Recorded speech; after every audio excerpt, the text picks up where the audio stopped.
കണക്ക് കൂട്ടലൊക്കെ തെറ്റി അല്ലേ കണ? Sorry sir. സാരമില്ല. കാര്യങ്ങളെല്ലാം നമ്മൾ വിചാരിക്കുമ്പോൾ നടക്കില്ലല്ലോ. നടന്നാ നടന്ന പോലെ, നടന്നില്ലെങ്കിലോ നടക്കാത്ത പോലെ. അല്ലാതെന്താ? ആ കണ്ണ, ഈ നേരം വരെ നിന്നെ ആരും കണ്ടിട്ടില്ലല്ലോ. ഇല്ല സാർ. ഗുഡ്. നീ ആരോടൊന്നും പറഞ്ഞിട്ടില്ലല്ലോ. ഇല്ല സാർ. Very good. അതുകൊണ്ടാ നാളത്തേക്ക് വെക്കാതെ രാത്രിക്ക് രാത്രി തന്നെ നിന്നെ പറഞ്ഞു വിടാന്ന് വെച്ചത്. പക്ഷേ നീ ആശിച്ച പോലെയല്ല യാത്ര. ഒറ്റയ്ക്ക. അപ്പോ എന്റെ അമ്മ അനിയത്തിയും അവരും ഇനി അങ്ങോട്ട് ഒറ്റയ്ക്ക. നിനക്ക് പറയാനുള്ളതൊക്കെ എനിക്ക് അറിയാൻ കുഞ്ഞേ. ഒരിക്കൽ ഞാൻ കൂടെ കേട്ടതല്ലേ. ഇനിയും ഞാനതിന് ചെവി തന്ന് നിന്നാൽ പിന്നെ പോലീസ് മനുഷ്യനായിട്ടും പട്ടിയായിട്ടും ഒക്കെ ഇറങ്ങിയിട്ടുണ്ട്. നിന്നെ പിടിക്കും. തത്ത പറയും പോലെ നീ വർമ്മ സാറിന്റെ പേരും പറയും. അവർ എന്നെയും കൊണ്ടുപോകും. പിന്നെ കൊതുകായി, മൂട്ടയായി, സർക്കാർ ചെലവിൽ കല്ലും കരിക്കട്ടുള്ള ഗോതമ്പ് ചോറായി അത്രത്തോളം പോവാൻ വർമ്മ സാറിന് വയ്യ കുഞ്ഞെ. വയ്യാഞ്ഞിട്ടാ. അയ്യോ വർമ്മ സാർ, പ്ലീസ് അരുത് സാർ. എനിക്കൊന്നും വേണ്ട. അമ്മ അനുജത്തെയും കൊണ്ട് ഇന്ന് രാത്രി എന്നെ സ്ഥലം വിട്ടോളാം. എവിടെയെങ്കിലും പോയി ജീവിച്ചോളാം. സാറിന്റെ പേര് ഞാൻ ആരോടും പറയില്ല സാർ. എന്റെ പേര് ആരോടും പറയാതിരിക്കാനാ.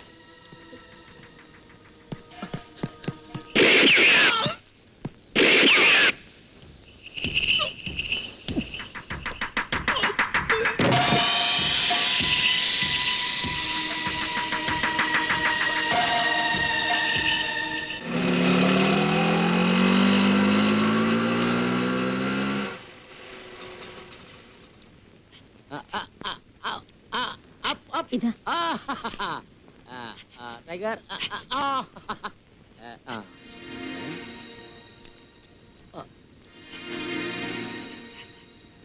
നമസ്കാരം ശോ ചേച്ചി. ഈ വഴിയൊക്കെ അറിയുവോ? വന്നാട്ടെ. വരണം വരണം, ഇരിക്കണം. കുടിക്കാൻ എന്താ എടുക്കണ്ടേ? ഒന്നും വേണ്ട. കണ്ട് ഒരു സങ്കടം പറയാൻ വന്നതാ. സങ്കടം? ചേച്ചിക്കോ? എന്തു പറ്റി ചേച്ചി? പറഞ്ഞോളൂ, ഞാനില്ലേ ഇവിടെ. കണ്ണൻ 2 ദിവസമായിട്ട് എവിടെയാണെന്ന് ഒരു വിവരമില്ല. പോലീസുകാർ വീട്ടിൽ കയറി ഇറങ്ങി. ഞാനും എന്റെ മോളും. ഞാനും അത് ആലോചിക്കുക. ഒരു മോനെ പോലെ കരുതി കൊണ്ടു കിടക്കല്ലേ ഞാൻ അവനെ. ഇതിനിടയ്ക്ക് എന്നോട് പോലും ഒരു വാക്ക് പറയാതെ ഈ ഗുരുത്തക്കിടനൊക്കെ പോണ്ട വല്ല കാര്യവും. അവനെ കുറ്റം പറഞ്ഞിട്ട് കാര്യമില്ല. അവന്റെ അച്ഛനെ കുറിച്ചുള്ള ദണ്ണം അവന്റെ മനസ്സിൽ കിടക്കില്ലേ. ധൈര്യമായിട്ടിരിക്കുക. ഏതായാലും ഇത്ര വരെ എത്തി. ഇനി നിങ്ങൾ 3 പേരും പുറം രാജ്യത്ത് എവിടെയെങ്കിലും പോയി മനസമാധാനത്തോടെ ജീവിക്കുക. അത്രയെങ്കിലും ചെയ്തു തരേണ്ട കടപ്പാട് നിങ്ങളുടെ കുടുംബത്തോട് എനിക്കില്ലേ ചേച്ചി? ഒരു നേരം അവനെ കണ്ടില്ലെങ്കിൽ ആദ്യമാണ് മനസ്സിൽ. പ്രായം തികഞ്ഞ ഒരു പെൺകുട്ടിയും കൊണ്ട് ഞാൻ. പേടിക്കണ്ട, അവൻ വരും. കാലിന് എനിക്കിട്ട കയറാ അവൻ അച്ഛനെയും കൊണ്ട് പോയത്.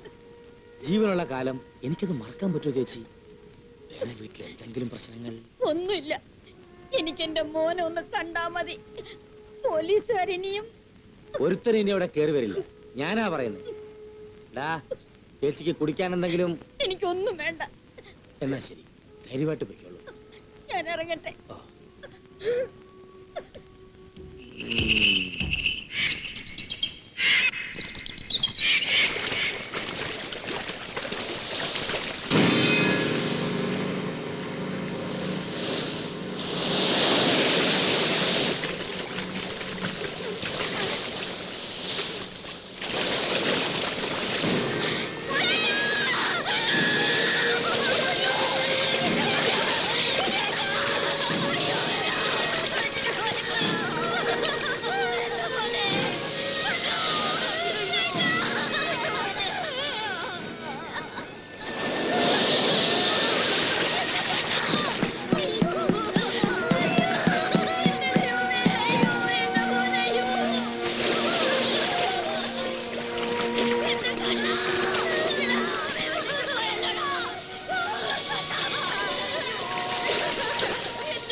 എന്തേ നിനക്കൊരു പന്തികേട്? ഇത്രയും കാലം നിങ്ങൾ വലിച്ച ചരടിൽ പാവ തുള്ളിയ ആ ചെറുപ്പക്കാരൻ കണ്ണനെ നിങ്ങൾ കൊന്ന് തള്ളിയല്ലേ? കണ്ണനോ? അതെ, കണ്ണൻ. ജീവിക്കാനും ജീവിപ്പിക്കാനും ഒരുപാട് കൊതിച്ച ആ കുട്ടിയെ താൻ... അച്യുതൻകുട്ടി, നിന്നെ ആരൊക്കെയോ എന്തൊക്കെയോ ധരിപ്പിച്ചിരിക്കുന്നു. നമുക്ക് തമ്മിൽ ആവശ്യമില്ലാത്ത കാര്യത്തിലേക്ക് നമ്മൾ എന്തിനാ മോനെ? നിർത്തണ പുല്ലേ. ഓഹോ, എന്റെ ചോറും തിന്നോണ്ട് എന്റെ നേരെ കുരയ്ക്കുന്നു. എടാ മോനെ, റോഡിൽ കിടന്ന് തെണ്ടുമ്പോ പിടിച്ചോണ്ട് വന്ന് ഇവിടം വരെ നടത്തിച്ചത് ഞാനാ. എന്തിനാ? എന്റെ കാര്യത്തിന്. പണ്ട് നിന്റെ തള്ളയെ പറ്റിച്ച് നിന്നെയും ജനിപ്പിച്ച് ചാടിപ്പോ നിന്റെ തന്തയുണ്ടല്ലോ, അവന്റെ ശവം കാണാൻ കണ്ണന്റെ തോക്ക് കൊടുത്തയച്ചത് ഞാനാ. പക്ഷേ കണ്ണന്റെ കൈ വരച്ചപ്പോ ആ കൈ വേണ്ടാന്ന് വെച്ചതും ദേ ഈ കൈ കൊണ്ടവനെ കൊന്നതും ഞാനാ. നീ എന്തോ ചെയ്യും? തള്ളയുടെ വെണ്ണീരും കൊണ്ട് ഇറങ്ങിയിരിക്കല്ലേ നീ? പിഴച്ചുപെട്ട തള്ളയുടെ ആത്മശാന്തിക്ക് പിഴപ്പിച്ച് തന്തയെ സാക്ഷി നിർത്തി പുഴുത്തൂന്ന് പറയുന്നില്ലേ നീ? നടത്തി തരാൻ നിന്റെ തന്ത ഉണ്ടാവില്ല, നടത്താൻ നീയും ഉണ്ടാവില്ല.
കണ്ണം പോയ വഴിക്ക് അവനെയും വിട്ടക്കടാ.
എന്റെ കണ്ണടയോളം അവനുണ്ടാവുന്ന കരുതിയിട്ട് ഏത് ദൈവങ്ങൾക്ക് ഞാൻ കരഞ്ഞു പറഞ്ഞ് മതിയാവാതെ പോയതോ എന്ന്.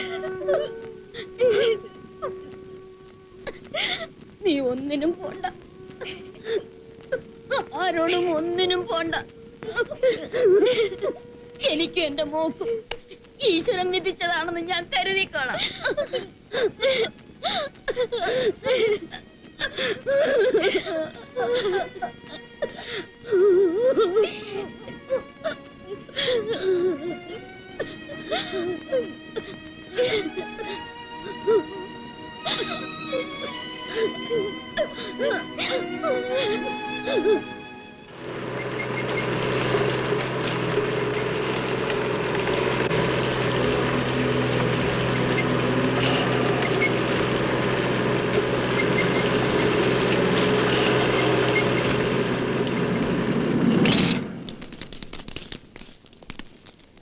കോളനി നിവാസികളുടെ ശ്രദ്ധയ്ക്ക്, കോടതി വിധി പ്രകാരം ഈ കോളനിയിലെ മുഴുവൻ വീടുകളും സ്ഥാപനങ്ങളും വിധി അനുസരിച്ചുള്ള 45-ാം ദിവസമായ ഇന്നേ ദിവസം വൈകുന്നേരം 5 മണിയോടെ കാലിയാക്കി ഇവിടം വിട്ടു പോകേണ്ടതാണ്.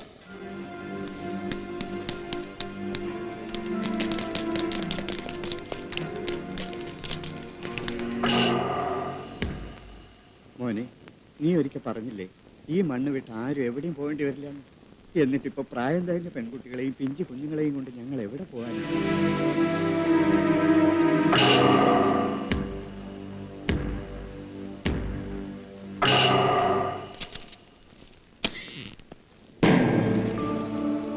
ഒരപേക്ഷയായിട്ടാണ് ഞാൻ വന്നിരിക്കുന്നത്. ശ്രീകുട്ട, 100-200 കുടുംബങ്ങൾ അവിടെ പെരുവഴിക്ക് ഇറങ്ങാൻ പോവുക. ദയവ് ചെയ്തത് ചെയ്യരുത്. ആ പാവങ്ങളുടെ കണ്ണീര് വീണ മണ്ണിൽ തന്നെ വേണോ ഈ ഫാക്ടറി പണിയാൻ? നമ്മളിപ്പോ ആരായിട്ടാണോ പുറപ്പെട്ടിരിക്കുന്നത്? പാവങ്ങളുടെ പടത്തലവനോ? നിന്റെ വാക്കിന് എന്ത് വിലയുണ്ടെന്ന് കരുതിയിട്ടാ ഈ പടിയേറാൻ നിനക്ക് ധൈര്യം വന്ന്? ഇറങ്ങിപ്പോടാ. എന്ത് വേണേലും പറഞ്ഞോളൂ, കേൾക്കാം. ഇന്നോളം അന്തിയുറങ്ങിയ വീടും മണ്ണും കൈവിട്ടു പോകുന്നത് സഹിക്കാതെ കരയുന്ന കുറെ മനുഷ്യരുണ്ട് അവിടെ. പാടുകടാ കള്ള കഴിവറുടെ മോനെ. നീ ആരാന്നാടാ നിന്റെ വിചാരം? ഇറങ്ങടാ, ഇറങ്ങി പോവാൻ. അപ്പൊ നിങ്ങൾ ഉറച്ച തീരുമാനത്തിൽ നിന്നൊട്ടും പിറകോട്ടില്ല. 2 മണിക്കൂർ കഴിഞ്ഞ് അവിടെ ചെന്ന് നോക്കടാ. ചതഞ്ഞരഞ്ഞ മണ്ണേ കാണൂ. വിലങ്ങ് നിന്നാ നിൽക്കുന്നവന്റെ ചോരയും. ആണോ? എങ്കിൽ നീ അവിടെ വരണം, സൗകര്യമുള്ളപ്പോ. ആ കോളനി അവിടുത്തെ ആൾക്കാരും അവിടെ തന്നെ കാണും, ഒരു കേടും പറ്റാതെ. MRS മേനോന്റെ മൂത്ത മോനായ അച്ചൂട്ടി കൊടുത്ത വാക്കാണ് അവർക്ക്. ചെല്ലടാ, ഞാൻ വന്നോളാം കാണാൻ. വൃത്തികെട്ട വഴി കൂടെ എന്നെ നടത്തിച്ചേ അടങ്ങുമെങ്കില് നിന്നെ ഞാൻ വരുത്തും.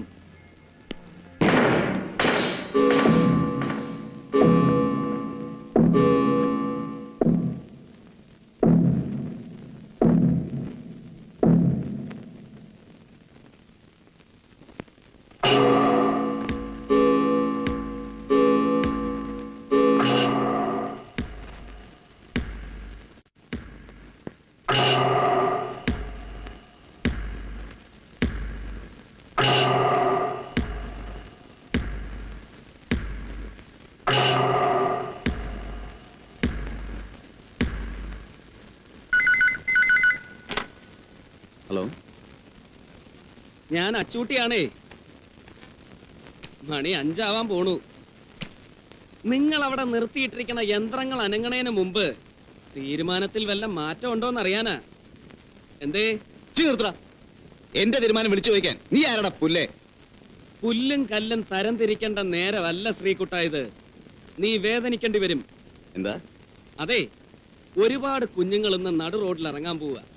അവരെ ഓർത്ത് ഒരുപാട് തള്ളയും തന്തയും കരയുന്നുണ്ട്.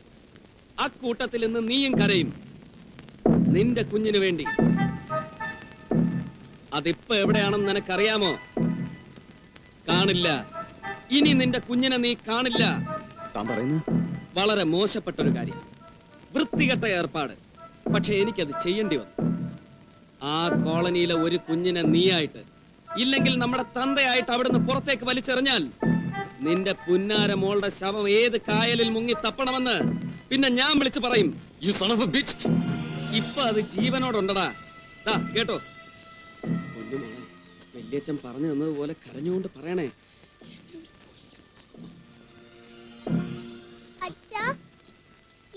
കൊല്ലും. വേണ്ടാന്ന് പറയച്ചാ.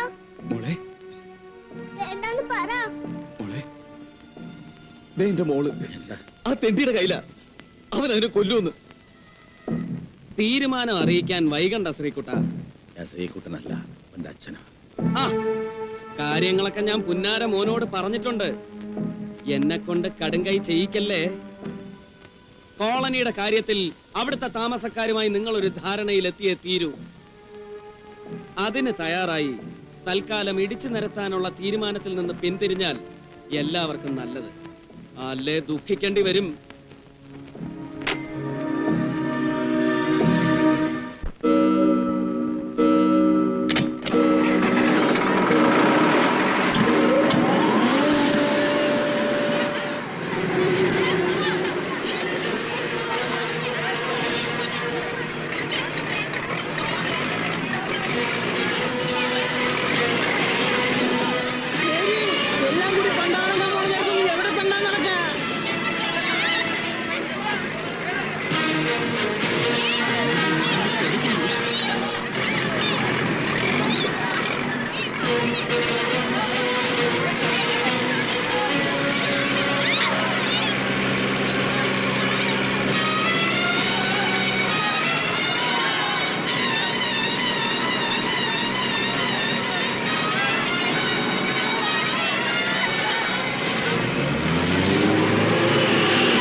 എരപ്പകളെ തൽക്കാലം കെട്ടിയെടുക്കണ്ടെന്ന് മേനോ സാർ പറഞ്ഞു.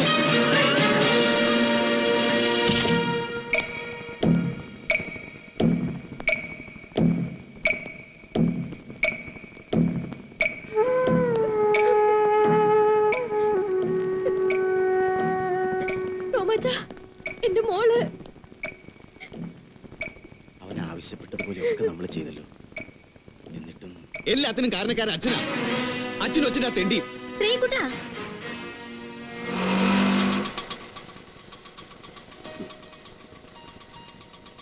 മോളു മോള് പൊയ്ക്കോ. വല്യച്ഛൻ വേണ്ട, മോള് പൊയ്ക്കോ.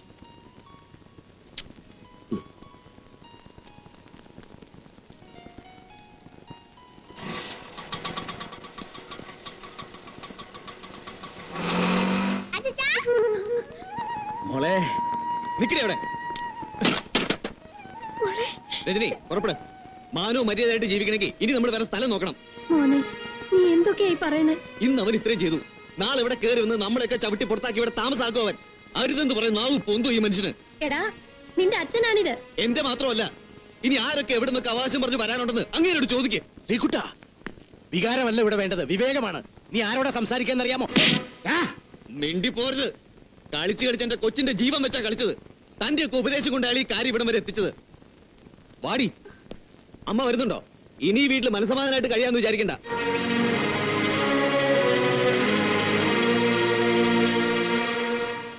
വാ.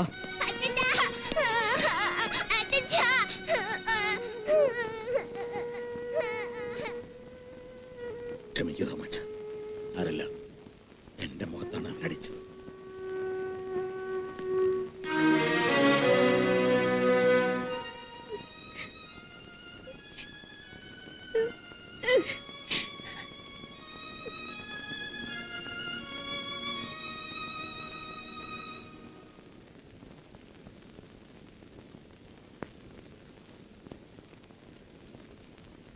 രുക്മിണി,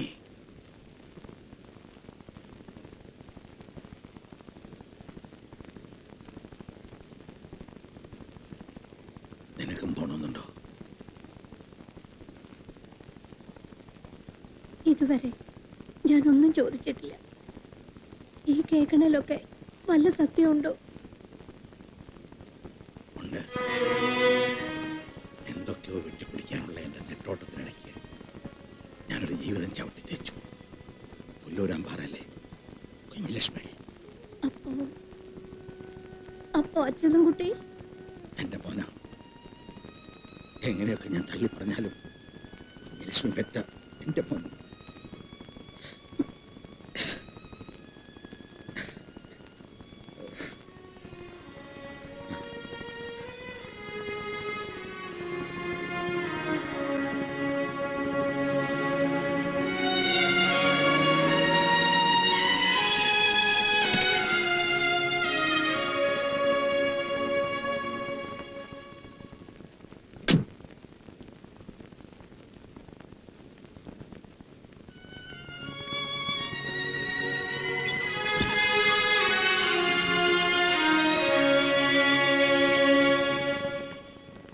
എന്നെ മനസ്സിലായി കാണില്ല. നിന്നെ എനിക്കറിയാം, നന്നായിട്ടറിയാം. ശ്രീനിലേത്തി കയറി വന്നില്ലേ, അന്ന് മുതൽ എന്റെ മനസ്സിൽ കിടക്കുന്നുണ്ട് നിന്റെ ഈ മുഖം, നിന്റെ എല്ലാ വിഷമവും വേദനയും ഒക്കെ. ശ്രീകുട്ടന്റെ അമ്മ, തുറന്നു പറയാൻ ഒരു മടിയില്ല എനിക്ക്.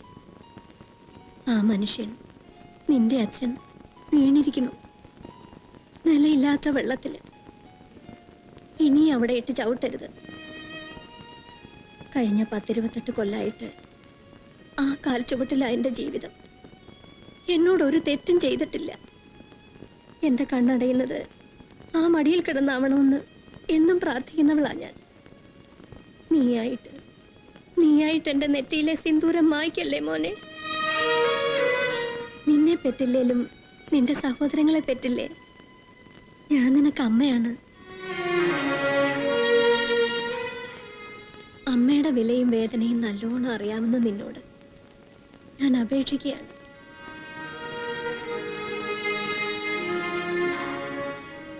ഇനി അദ്ദേഹത്തെ വേദനിപ്പിക്കല്ലേ.